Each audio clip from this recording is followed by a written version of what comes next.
Thank you everyone for joining us for today's webinar on the nuts and bolts of measuring SharePoint activity. So we will have Christian Buckley joining us here from Beezy and Tal Ben David from CardioLog Analytics for Interlock. And my name is Marley Long. I'll just be kind of facilitating the webinar today.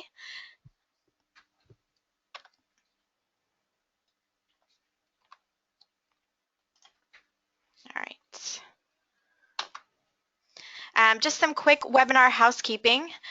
This webinar is being recorded, so if you have any questions or would like to review something, we'll definitely be sending out this webinar to everyone in the next few days. We will also be posting it on our website, so feel free to contact us to find the link as well. You can also connect with us on Twitter. We are currently under the Twitter handle of @CardioLog, and you can contact Beezy at @followbeezy. And again, if you have any questions at any point during this webinar today, feel free to enter your questions into the chat box, and we will try to get to them at the end during a Q&A session. And if not, if we can't get to everything at the end, then we're definitely open to any questions via email, and we will give you all of our contact information at the end of the webinar. So just a quick rundown of today's webinar agenda.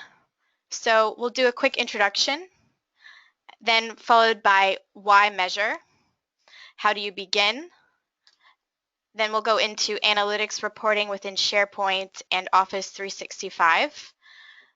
We'll kind of shift to advanced analytics and the shift that we're seeing now from traditional analytics to more social collaboration metrics.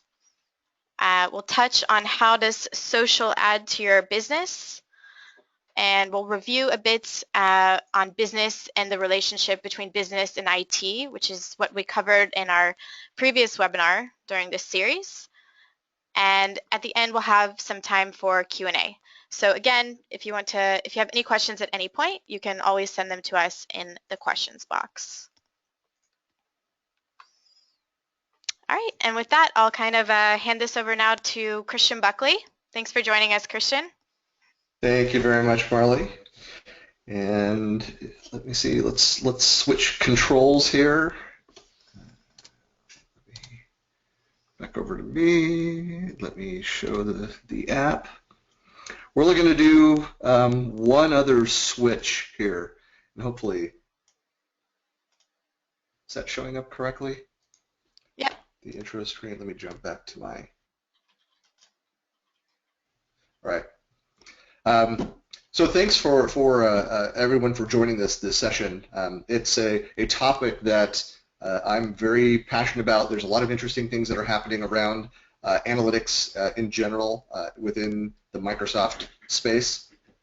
For those that missed the monthly Collab Talk show that I do for IT Unity, we talked about Delve Analytics and and showcased some of the latest that's coming out of Office 365. We're going to touch on that, but something else that I'm very passionate about, and just by way of introduction, I guess, before I jump into that. So I'm the Chief Marketing Officer with Beezy, but I'm a 5-time SharePoint Office 365 MVP. I've been working with SharePoint formally since 2005. First took a look at it back in 2004. But all my contact information here, please feel free to reach out if you have any other,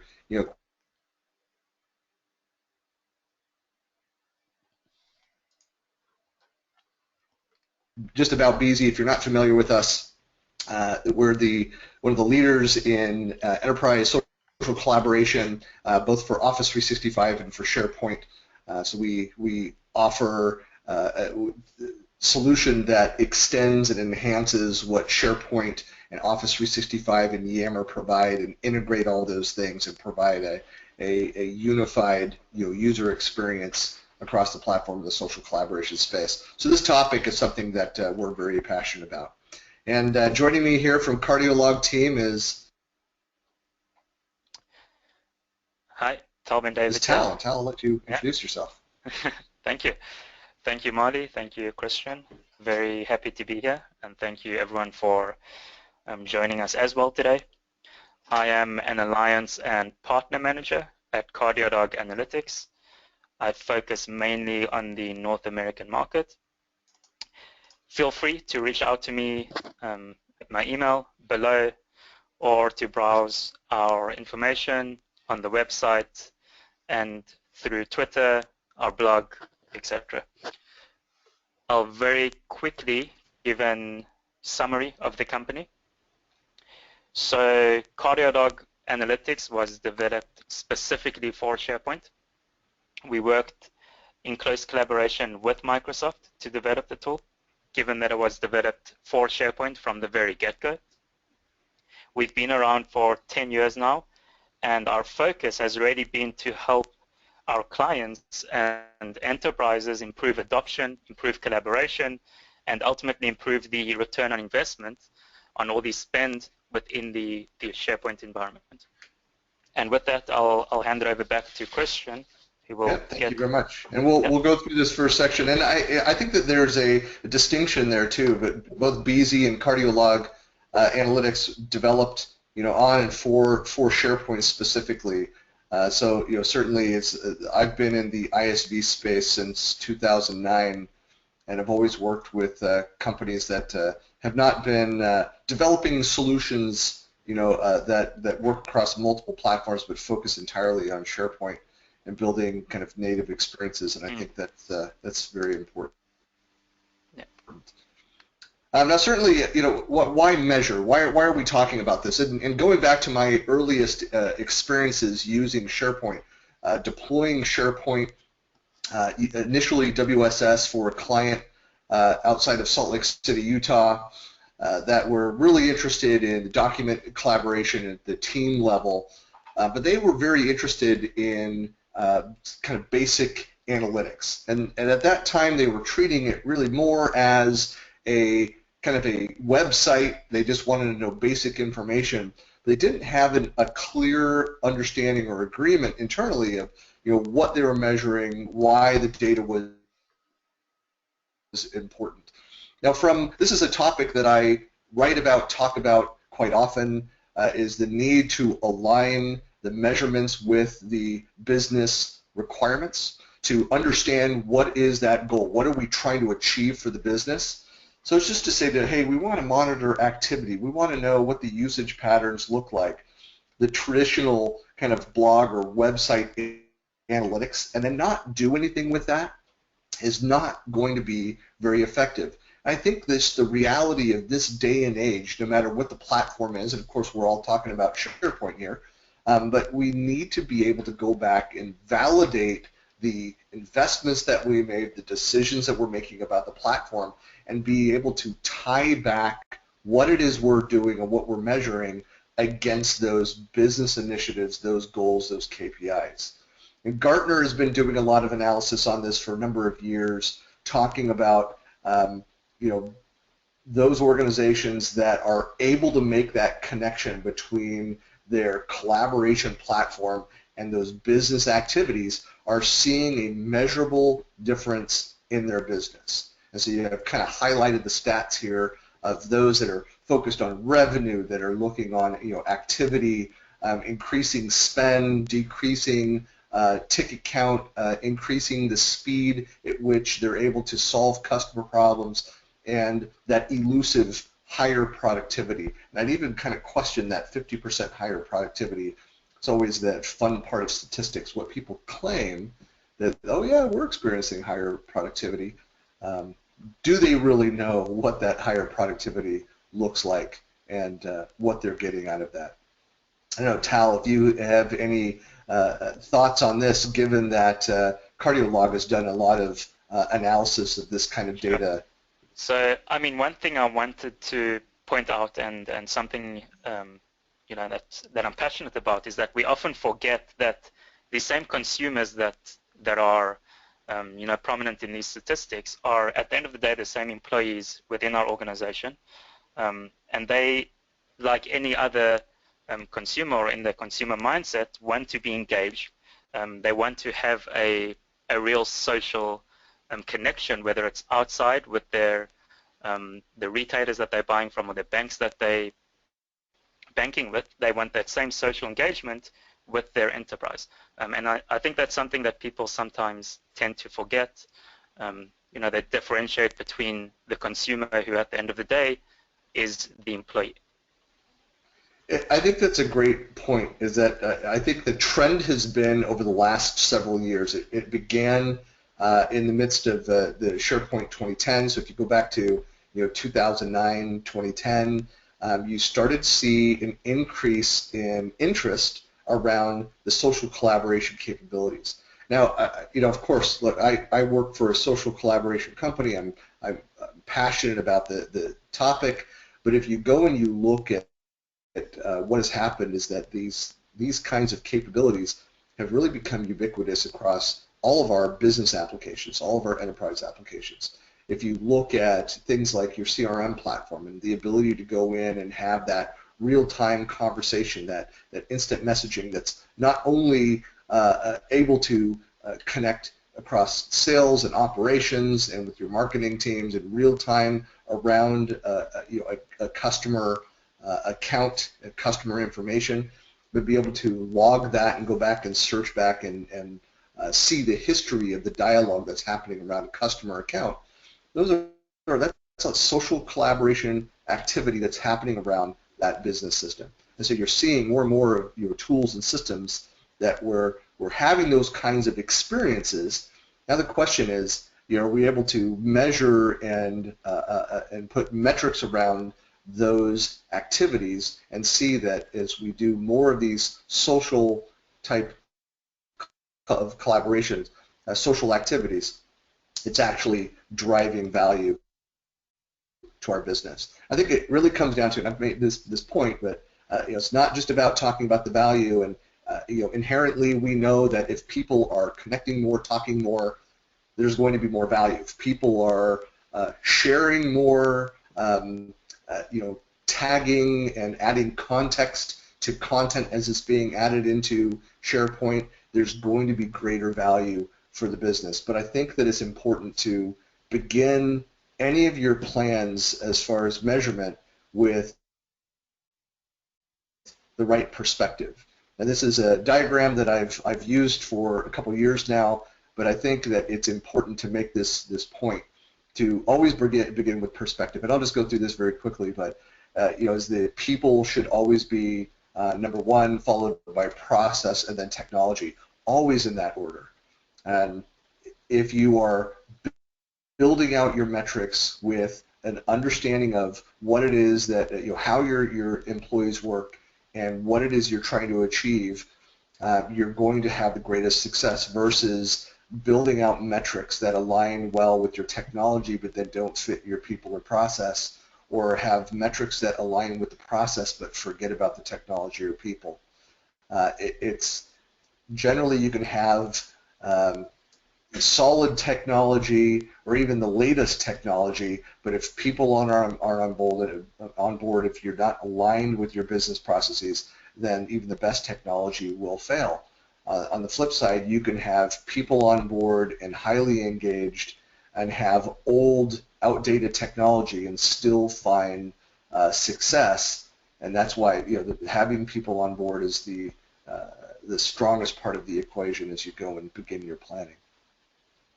And Tal, I don't know if you had any thoughts on that before I jump forward and get started. I mean, agreed, and these things definitely fall into place as soon as you have a real strategy for your monitoring and your analytics. So these SMART goals that we will talk about today definitely helps all these three things fall into place.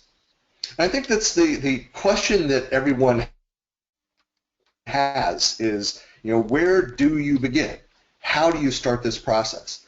And most of us have heard about the acronym of SMART goals, and it means specific, meaningful, action-oriented, realistic, timely. I'm not going to spend a lot of time on this, but for those that aren't familiar with this, it's a great way to approach and think about and look at the metrics you already have in place and talk about them with your organization and say, are these really achieving what we're trying to achieve for business unit, for our team, or for the broader organization.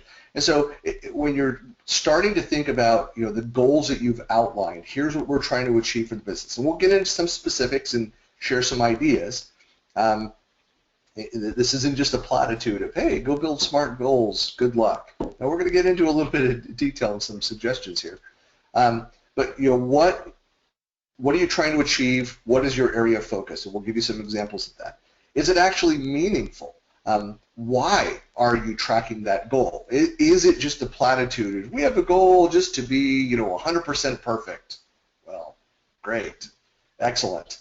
But why is that important? What can we actually do? And then action-oriented. What are the steps that'll take us to achieve that?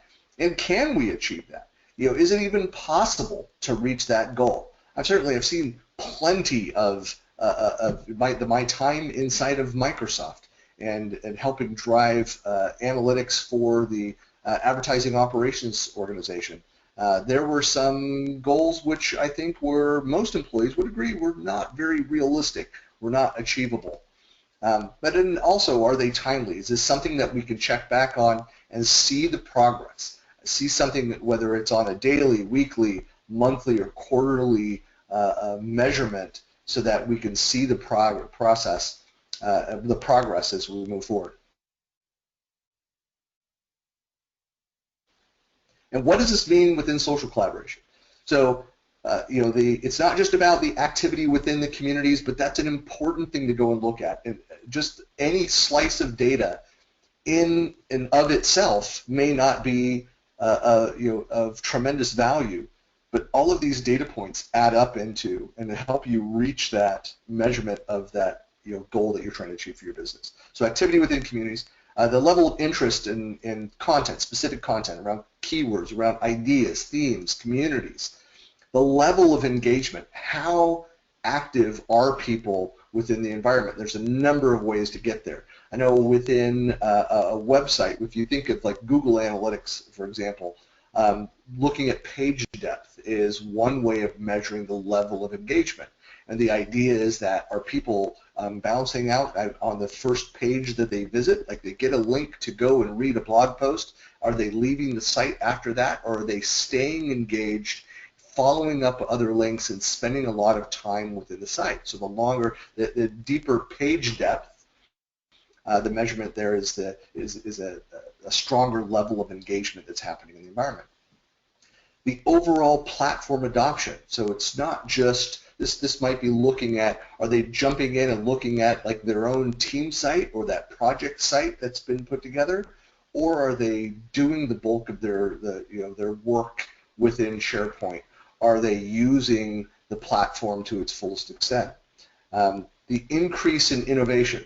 And this is something that there's a fair amount of speculation, but the same could be said for a lot of different metrics. It's just, again, an indicator of activity. And it might be that since we started using the new SharePoint site, we're seeing an increase in the number of new product introductions, or the increase in the volume of content and the level of activity around that, however you come up with that measurement. Decreasing the cycle of new product introduction, so the time that it takes to go from idea to a product launch, for example. I have a background in product management, and so this is something that we're constantly looking at. It's not just the number of new ideas, the number, the volume of work being done, but in decreasing that cycle from kind of ideation, that creation, the creativity process, through to where we're actually launching new products. And then the sharing of content and expertise. That's something that, of course, is at the center of any social collaboration platform. It's not just about the creation of content, the creation of ideas, but then watching how those ideas, how that content spreads. So how you measure really depends on where you measure it. I mean, if you're looking at SharePoint and Office 365, if you have other internal social collaboration tools like Yammer, if you're using Beezy, I mean, there's still need for measurement of those things. Or if you're using external tools, especially if you are using external tools, it can make it much more complex in how you're then measuring the value of those activities. So there's great arguments for keeping all the collaboration activities within the SharePoint ecosystem. Sometimes it's just not realistic, and the reality is that your end users are going to use a vast number of tools and solutions. You just need to be prepared to adjust your metrics to be able to capture and normalize that data across those various tools and systems. I'm going to be honest with you. I mean, it can be very difficult depending on the variety of tools that you're using, because there may not be APIs. There may not be ways to capture the same analytics with some of these consumer-based social collaboration tools. It's just something that you need to be aware of. So as you're starting to build out, and Tal, I know you'll probably have some comments here as well, but is really trying to focus on what are you trying to do for your metrics, as you're building your metrics to, I kind of simplified it to things around the company, things around the employee activity, so more personal productivity, and activities around the customer. And these are the three primary areas where analytics then go and fork. And having strategies for each of these will be tailored very differently. And it's important not to have a similar kind of a similar set of KPIs across all of these three areas, because they can be very different. How you approach them differently, the goals that you have for your business will be very different. Sure, and I mean, these three things that interconnect seem pretty obvious to us, but if we go back a couple of years, if we look at, for example, the classic 1994 Harvard Business Review article titled "Putting the Service Profit Chain to Work," which was really one of the first articles to really try quantify the relationship, and ever since then we've sort of seen a tightening of the intersection of all three. And as we see this becoming more clear and clear, that's really given rise to the SharePoint culture and the add-ons that are improving SharePoint even more. So I think now they seem pretty obvious, but back then the relationship was never that clear, rather. Right, and it's critical. I mean, for your business, whether you are a site or site collection admin or a business unit owner or line manager and are only responsible for one aspect of your business, you still need to have a perspective into what is happening across these areas. They are integrated. You need to have an integrated strategy, but at the same time, you can't have the same metrics across these areas. That you need to understand how they come together and drive your business initiatives overall. I think just for the sake of these examples, I'm going to focus here on the customer area, but focusing first on what is the desired business impact. We're focusing on customer. There are a number, as Tal said, there's a number of outcomes that we're going to focus on. You as your business need to go and decide, hey, here are the outcomes that we are focused on. Any business, to have too many bullet points of here's the ideas that we're going to focus on this quarter, this year. 3 is kind of that magic number. We can simplify it and say prioritize. These are the top 3 areas on which we're going to focus. We're going to reduce support. We're going to increase our acquisition or decrease the acquisition cost of our customers, and we're going to increase the level of engagement that we have. And this is going to be the focus for this Q1 and Q2.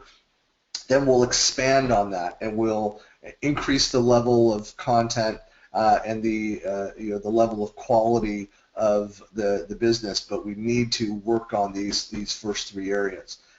So deciding as a business, what are the outcomes that we're trying to achieve?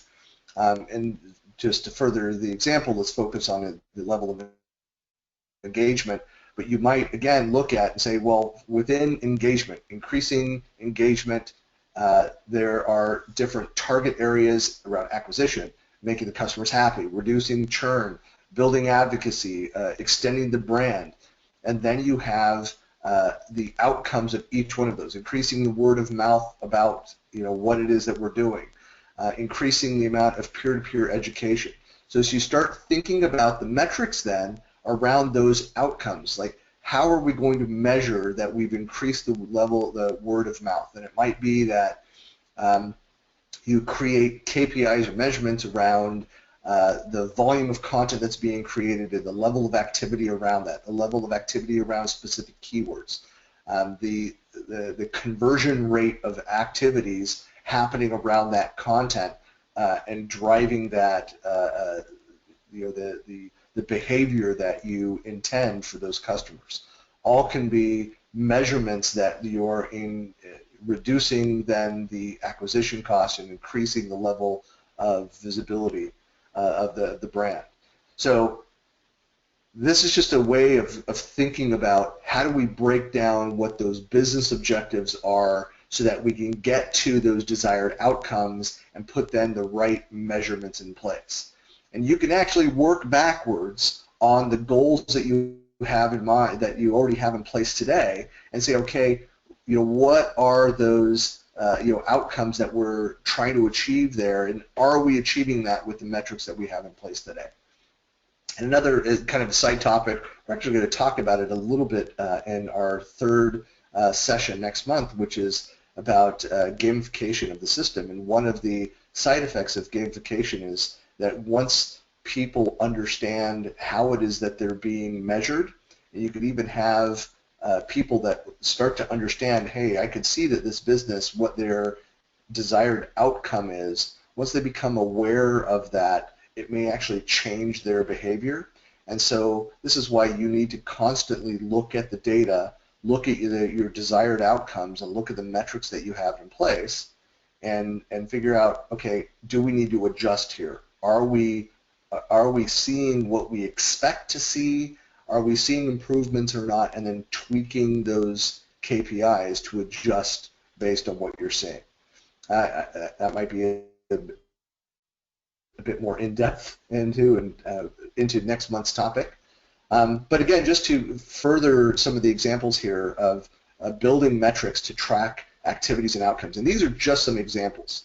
But as I mentioned, the business may say, okay, our metric is our acquisition. So the formula that you use to create that KPI might be number of new users, the number of referrals sent, and the dollar value of those new users.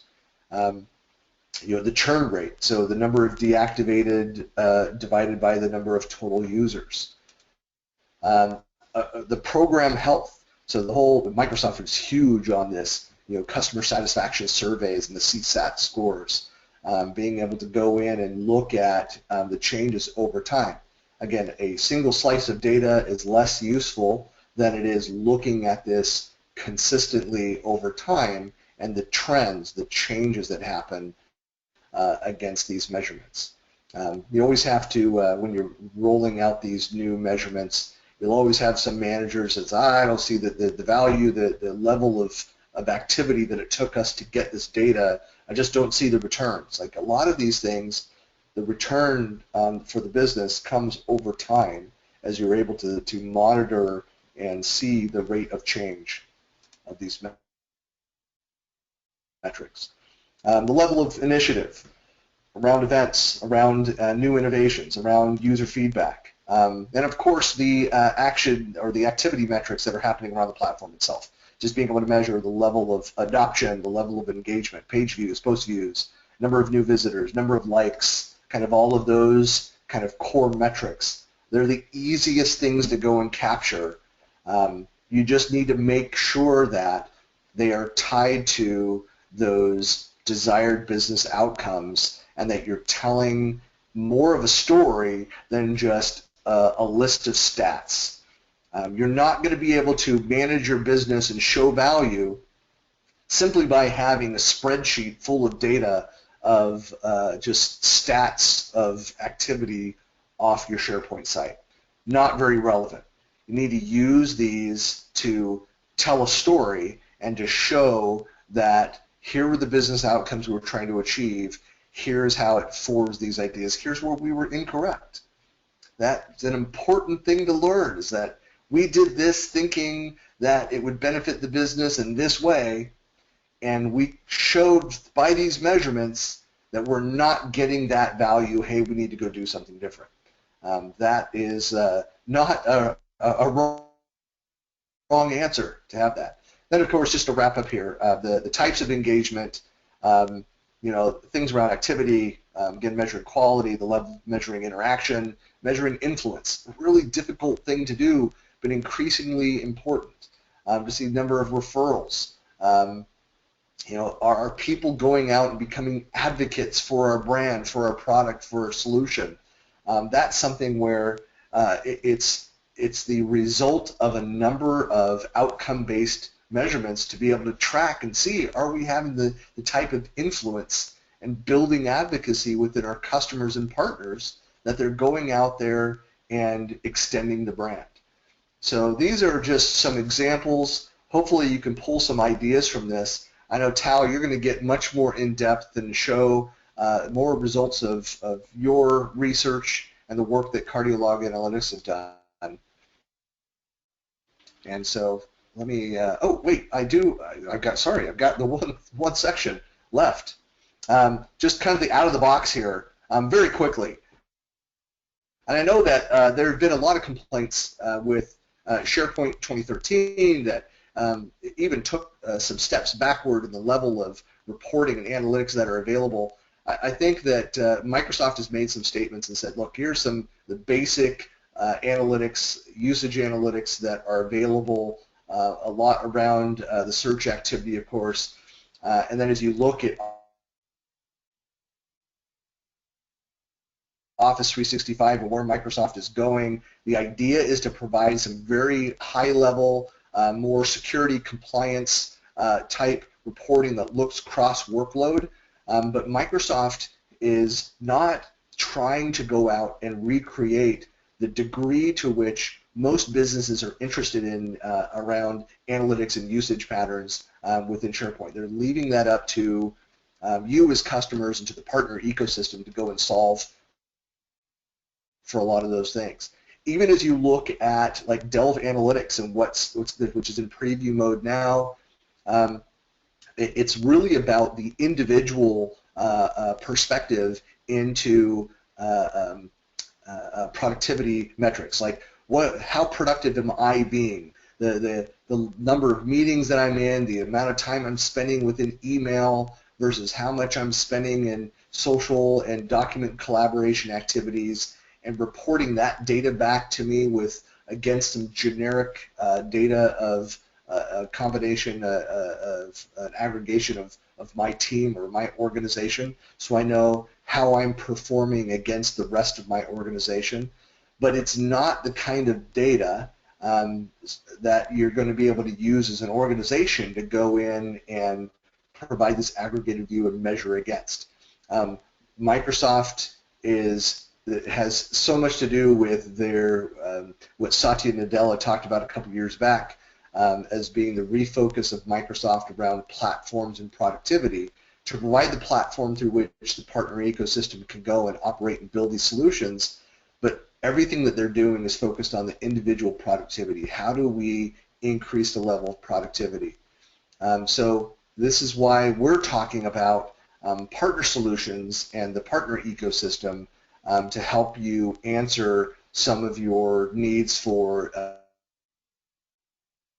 advanced analytics and the shift to social.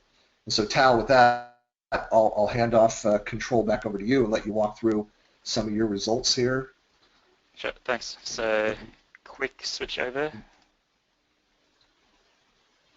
And I'll give it a second to load, but really what I'm going to focus on now is more of the advanced analytics and how it differs to out of the box. I'm also going to focus more on the social metrics, just so we stay in line with the focus of the webinar.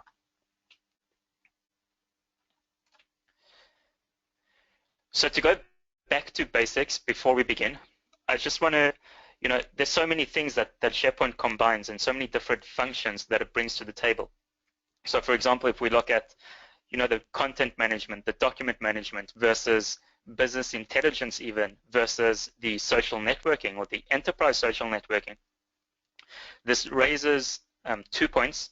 So one, the SMART goals that we have been speaking about need to cover a variety of aspects and a variety of areas, and that is something Christian mentioned earlier, where you really need to focus and align all the different metrics to the ultimate objectives of the organization, and that is really where everything needs to fall in place. And the other thing that I wanted to mention is that, as we said earlier, innovation, there's a lot of debate of, does that really take place, or does it really improve because of SharePoint? And I feel that the answer is yes, but what moves it from collaboration, from community to productivity, and ultimately to innovation is the social collaboration aspect of SharePoint. And this is often where enterprises fail, because they fail to invest in the alignment, one, between business and IT, and two, between the metrics that align all these different aspects together. But also, often there's a need to enhance the social abilities of SharePoint to really take it to the next level, to the innovation level. And that's something where organizations often fail to utilize SharePoint to its full potential. And to look at that from another perspective, so the common social thread, there's a lot of hidden value in SharePoint and in its capabilities for everyone. So if we look at, for example, the Human Resources Department, they want feedback on new policies. If we look at a community manager, for example, they want to generate excitement, they want to share the latest news with employees. But ultimately, there is a common social thread that runs through all of this. And in order to, to bring the most out of that thread and the connection and all the different capabilities, we really need to focus on analytics and often extend the native social capabilities that come with SharePoint. So how does advanced analytics help with the nuts and bolts of monitoring the SharePoint environment, the portal environment?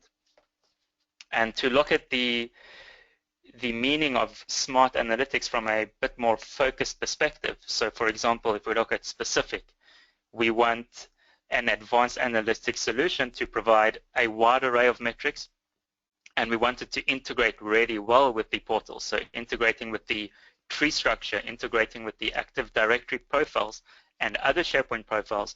So we're able to make the analytics very specific and tie it back to a particular area of the portal, tie it back to a particular person or a particular user group. If we look at meaningful, another way to look at what meaningful really means in the context of analytics is measurable. So being able to make advanced comparisons over time, different date ranges, and again, different areas of the site, so comparing different communities, perhaps. Action-orientated, so ultimately we want analytics to make improvements to the portal. If we're not using analytics to ultimately make improvements, then really we're failing to utilize analytics.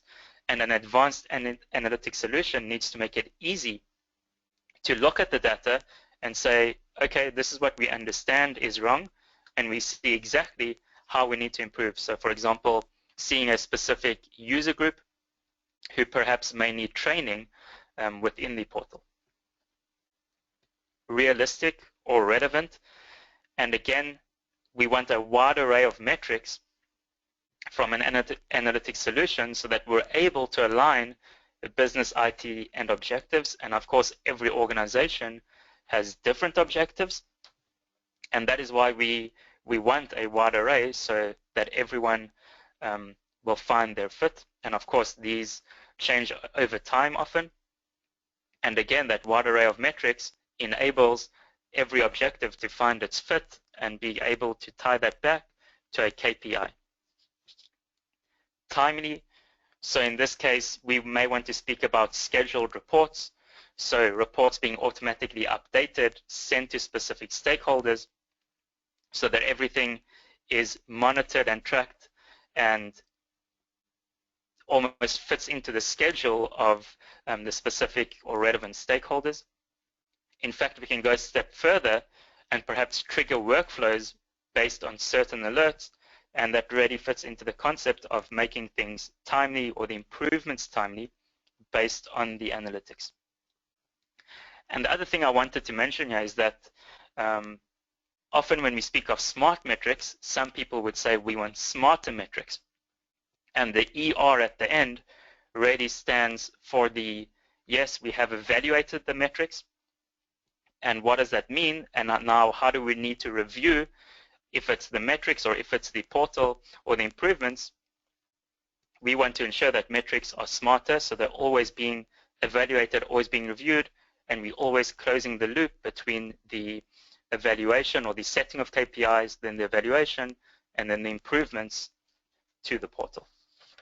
That's an important part. That iteration, that review, is something that so many organizations forget about, and they put these things in place, and it's they'll be maintaining these old metrics that were built by somebody, some predecessor, without questioning it.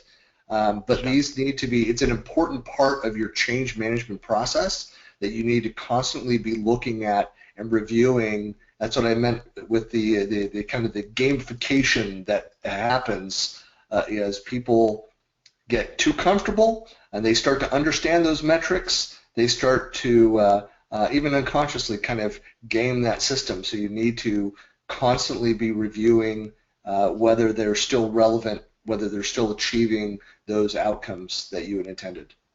Exactly. So going back a step to the wider array of metrics that are available. So we have been speaking about the shift to more social metrics, but we still need to stress, or it's very important to realize that the more traditional metrics are still very important because ultimately they serve as the foundation for social to really thrive on the portal. And that means monitoring things like page views, information around the visitors, how are users navigating through the portal. So where are they getting stuck? Where are they coming from? What are they searching for? So what are they interested in? And again, what they're having difficulty finding within the portal.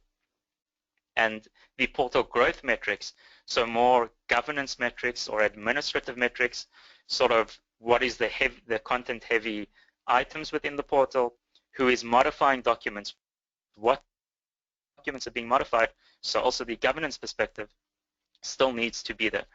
So if we drill down into the visitor area, we can see the traditional metrics that I'm almost certain many of you are aware of.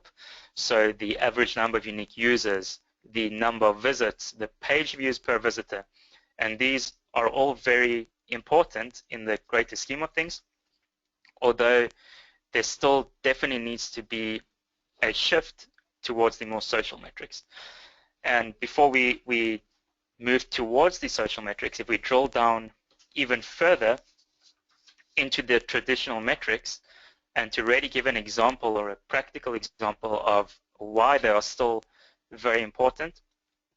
So for example, if we look at the unique user table, we see the integration with the Active Directory. So we're seeing a specific username, and based on this we can make improvements.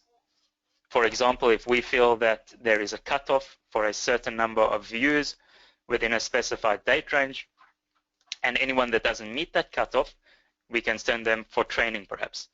So it's a very practical way to really build the foundations of the portal.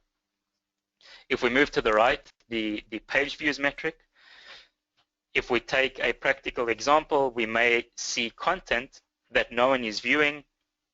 There's not many users visiting, the exit rate is very high, and this may tell us it's not an important piece of information or it's not an important item in the portal. Let's delete it.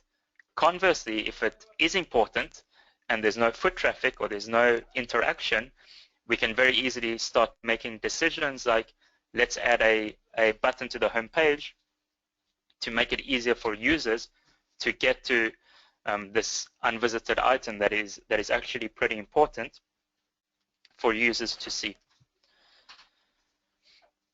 But like I said, there needs to be a shift from the more traditional metrics to the more social metrics, so how are users engaging? And again, to stress, it doesn't mean forgetting the ones that we cover now, but it means adding the social metrics to your KPIs and to your goals to meet within the portal. And what I mean by social metrics is, for example, communities, and this is really the foundation. So if we can monitor what are the active communities, which communities have members that have become a part of the community, which communities are active, so how many discussions are taking place, how many replies are taking place, we can really start to understand the more social engagement side of the portal. And of course, this also allows us to pick out the influential topics, for example. So if we see topics that have a lot of discussions, a lot of replies, it really allows us to focus. If we're mining for innovative information, perhaps, we now know that there's more focus, or we need to put more focus on particular communities or particular content. You might even have a different measurement for engagement depending on the type of community. For example, you might have for a community that is a broader, all-employee community, you might have a lighter weight level of engagement. Okay, there's people that are in commenting occasionally, that they're fairly engaged, just the level of activity, they're checking in on this community, this site on a regular basis. But for a specific business unit, you might raise the bar a bit to say, well, they might be checked into SharePoint and they might log into this community once a week. That would be fairly disengaged, where I would expect like myself and my direct reports to be in multiple times within a day to show that level of engagement. And that's part of like, what is that desired outcome? What are we trying to measure versus just having some generic KPIs across that are the same across each of our various communities. And that's a very good point. And that brings me to say that there's no right or wrong when it comes to building your own KPIs or building your own goals. It really depends on what you're monitoring, excuse me, and the data that you have available, and of course the ultimate goals of the organization. And again, when we speak of shifting from the more basic metrics, so for example, page views, we want to look above and beyond page views to the influential content. And that means looking at the number of followers for a piece of, and looking at the number of likes for a piece of content. So really, what was persuasive enough to get people to like the content as opposed to purely viewing it, so purely a page view, people actually were persuaded to like the content, and that clearly means that there's some sort of interesting or innovative discussion or content going on. And similarly within, rating content, and if you look at a bigger picture, so the number of followers and the number of likes within that, the number of comments, replies, you already start to get a really good view of what is the content that is interesting and what is the content that is persuading the employees to really start a discussion and hopefully lead to that innovative area that we spoke about earlier. Just think about also within social collaboration, all of the various capabilities and third-party tools that are out there, all of which are creating different types of artifacts within the system, and many of those components, many of those features can then be measurable activities within the system. So we've got followers, likes, comments, replies. There could be praises, questions, number of answers. So if you have a Q&A module, different things like that that will really extend your view, again, depending on what it is that you're trying to measure and the outcomes you're trying to achieve for your business. Sure, and that goes back to my point earlier where often organizations fail to extend the capabilities, and in my opinion, social is one of those target capabilities where we can't only rely on the number of likes and comments, but rather the extension of all these that will again make it easier or give the organization more opportunity to really get to that coveted innovation within the portal. So very quickly, if we're shifting again from unique users, we need to shift from what employees are viewing to how they're interacting. So things like followers, posts, comments, but really more specific to a user as opposed to content. So, oops, sorry about that. So if we look at influential users, again, similar to the content, but rather focusing on the user and the user's activity. So already the point is that adoption without these social metrics really doesn't tell the whole story, and without looking at the social activity, it becomes hard to validate collaboration from all the aspects that we can.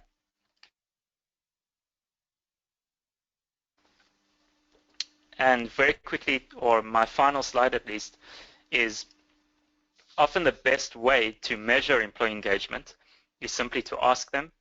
And we know that it's a very soft concept, so to speak, where it's often hard to come up with set metrics. And for that reason, we often just need to go to the employees and say, hey, how are you guys feeling? How are you doing? How can we improve, etc. And that also brings me to a point where we really need to focus on value as opposed to actions. So how are we adding value with the metrics we set, with the goals we set initially for the portal? And with that, I'm going to hand it back over to Christian, who will wrap up the webinar. Yeah, thank you.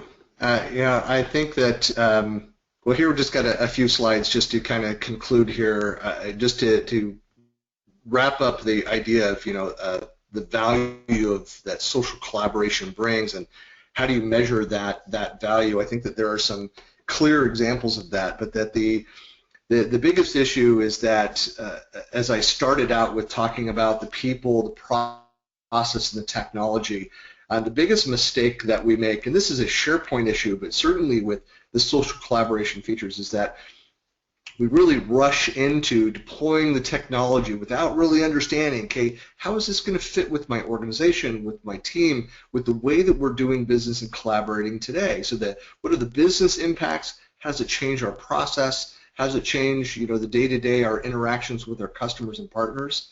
What are the internal cultural impacts? Do we have the right level of executive support? Do we have that ever important business process alignment?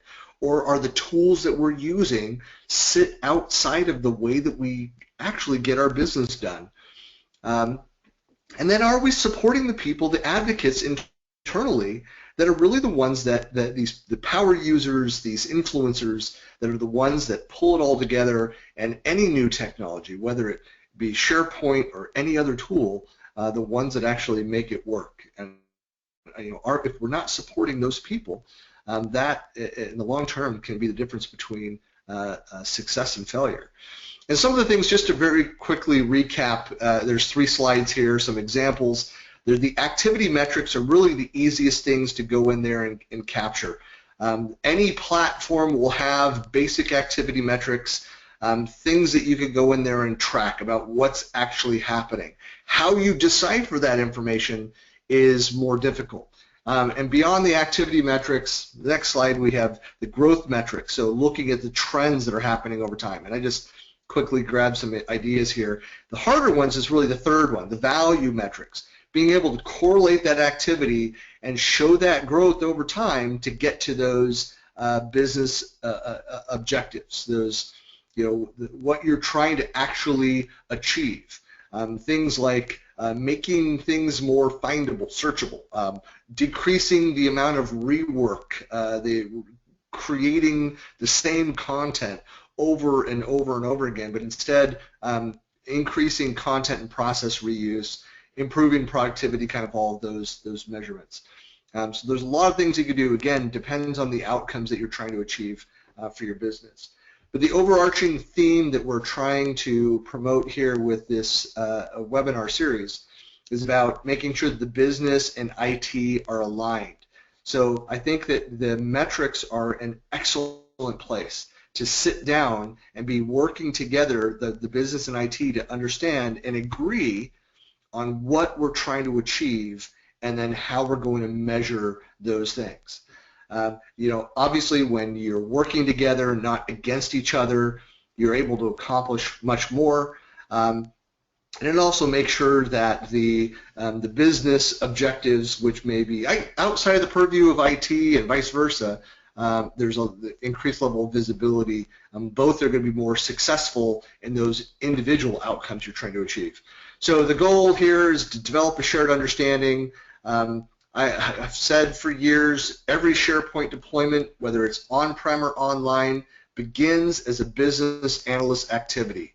And that any business analyst will tell you, here are the business outcomes we're trying to achieve. Here's the business processes we need to align with. Here's our governance standards, the compliance and auditing rules we must comply with, and then you build from there. So you need to have a clear picture of what you're trying to achieve before you move forward. I always say that as part of that planning process, there are no bad ideas. Now, of course, I say that knowing that there are incredibly bad ideas out there.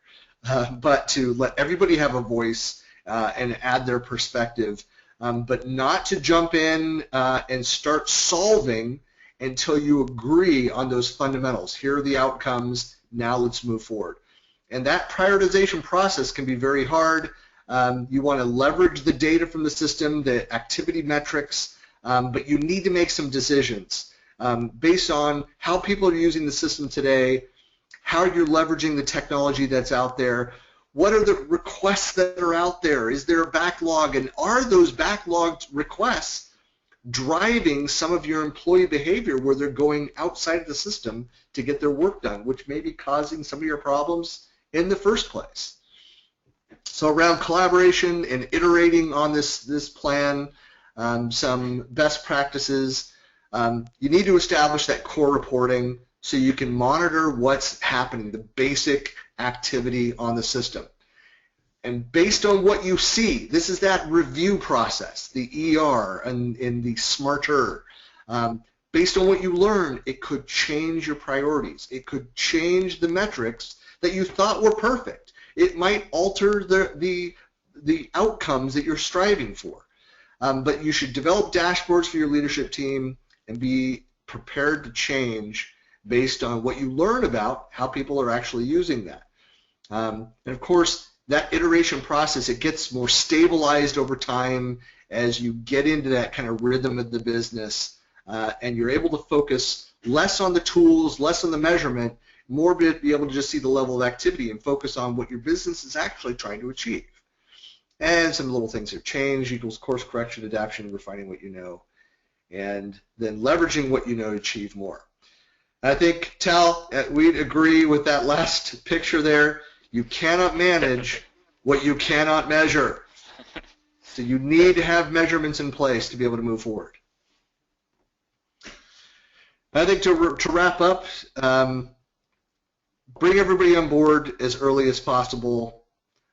Get that shared understanding. Always pilot. Try it out. Build the metrics.